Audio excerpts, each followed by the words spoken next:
Evening mga loves, kakatapos natin kumain, meron lang akong i-share sa inyo. Itong i-share ko mga loves ko, ito po, hindi po to disclaimer, hindi po to kayabangan, hindi ko po to pinapakita dahil meron ako. And sana po, ito po ay nagbibigay sa inyo ng motivation and ma-inspired din kayo. And ako mga loves ko, 2 bagay lang po o 3 bagay yung gusto ko sa buhay ko para naman makilala niyo ako.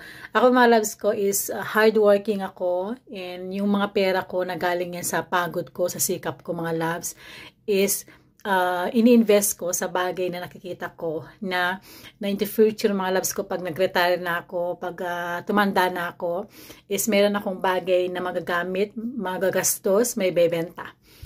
Dahil mga loves ko is nakikita nyo naman siguro mahilig ako sa mga gold.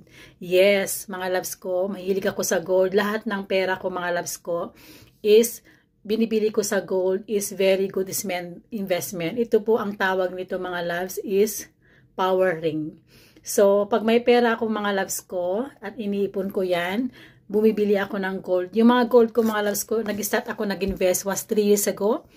Dahil mura pa ang gold noon. Medyo mura pa. Pero ngayon, 2023, 2024, nagtaas yung value. Kaya please, mag-invest ng gold, be